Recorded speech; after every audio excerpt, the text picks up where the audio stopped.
সালাত। সালাত এর আবিধানিক অর্থ হচ্ছে কোন জিনিসের দিকে মুখ ফিরানো। সালাতের অর্থ হচ্ছে নিকটবর্তী হওয়া, মুখ ঘুরানো, মুতাওয়াজ্জা হওয়া। ওই যে হযরত ইব্রাহিম আলাইহিস সালাম বলেছিলেন, ইন্নী ওয়াজ্জাহতু ওয়াজহিয়া লিল্লাযী ফাতারাস সামাওয়াতি ওয়াল আরদ। জানেন আপনারা?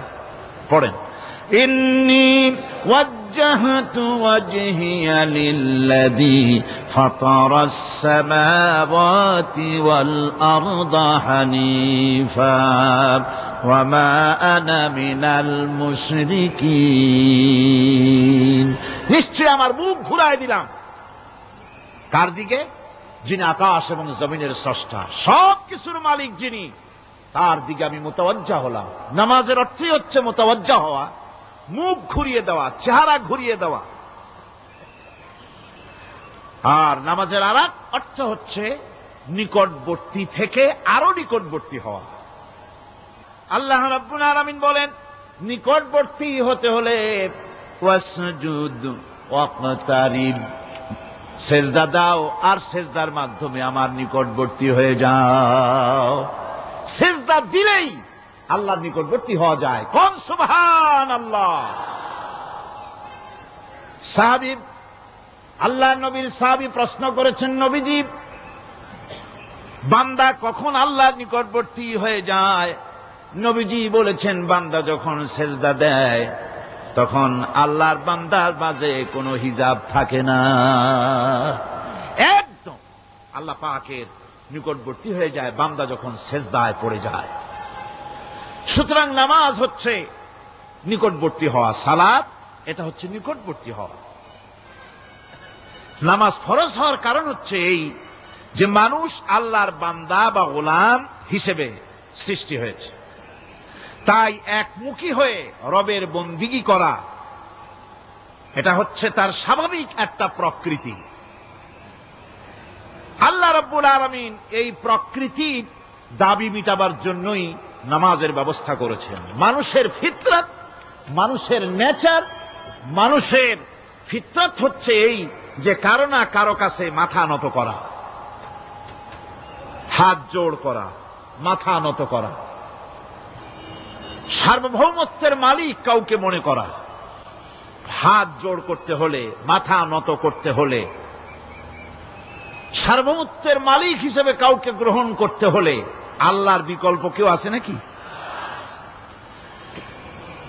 ইসলামের মূল দাওয়াতটা হলো ফিতরত অনুযায়ী দাওয়াত দেওয়া হয়েছে। মানুষ যেন মাথা নত করে, গোলামি করে। এজন্য আল্লাহ রাব্বুল আলামিন বলেছেন যে আমি মানুষ এবং জিনকে সৃষ্টি করেছি, তার কারণটাই হলো মা খালাকতুল জিন্না ওয়াল ইনসা ইল্লা লিয়াবুদুন। মানুষ আর জিন জাতিকে সৃষ্টি করা হয়েছে ইবাদতের জন্য, গোলামির জন্য। ইবাদত আর গোলামি এটাই করতে হবে, গোলামি করতে হবে, দাসত্ব করতে হবে। আর এই দাসত্ব, আল্লাহর আনুগত্যই গোলামির দাওয়াত দিয়েছেন দুনিয়ার সব নবীরা। কোন নবী বলেন নাই যে আমার গোলামি করো। কেউ বলেছেন? বলেন জোরে, কেউ বলেছেন?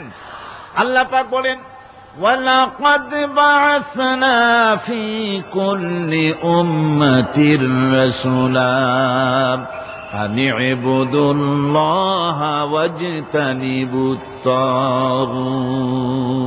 প্রত্যেক জাতির জন্য আমি রাসূল প্রেরণ করেছি। তারা মানুষকে দাওয়াত দিয়েছেন এই কথা বলে যে এক আল্লাহর গোলামি করো, তিনি ছাড়া কোনো ইলাহ নাই, আইনদাতা নাই, বিধানদাতা নাই, তার গোলামি, তার সামনে মাথা নত করে দাও।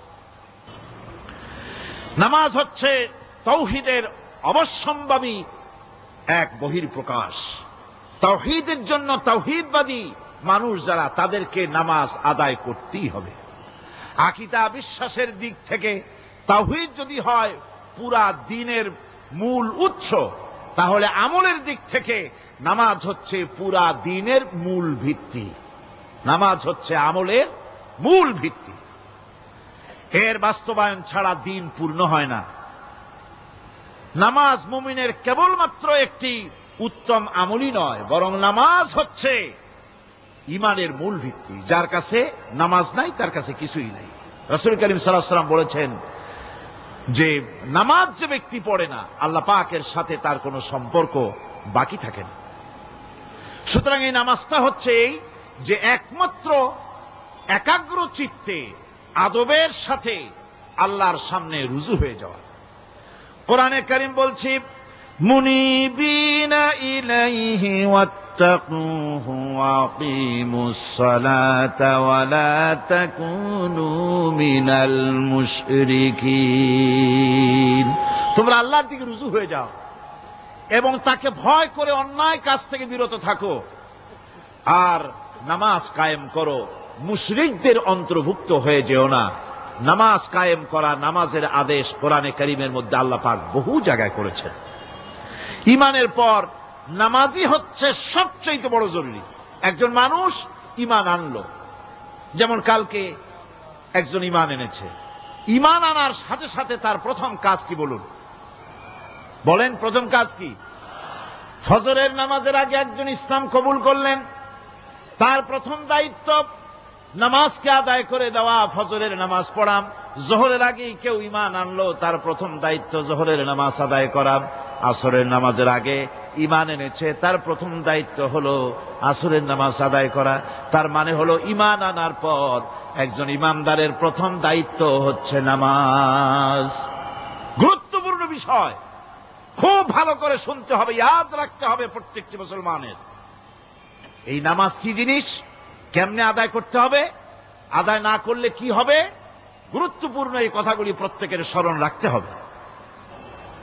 কিয়ামতের দিন মানুষ যে জাহান্নামে যাবে, জাহান্নামের জন্য জাহান্নামে যে সব কারণে যাবে তার মধ্যে বড় কারণ কালকে বলেছিলাম, দেখি মনে আছে নাকি? বড় কারণ কয়টা? কয়টা? আলহামদুলিল্লাহ মনে আছে। আল্লাহ রাব্বুল আলামিন বলেন ইয়াতাসাআলুনা আনিল মুজরিমিন, কিয়ামতের দিন অপরাধীদেরকে জিজ্ঞেস করা হবে মা সালাকাকুম ফি সাকার, জাহান্নামে কেন আসছো? জবাবে তারা বলবে ক্বালু লাম নাকু মিনাল মুসাল্লিন ওয়া লাম নাকু নুতঈমুল মিসকিন, নামাজ পড়ি নাই আর এতিম মিসকিনদের খেতে দেই নাই, এই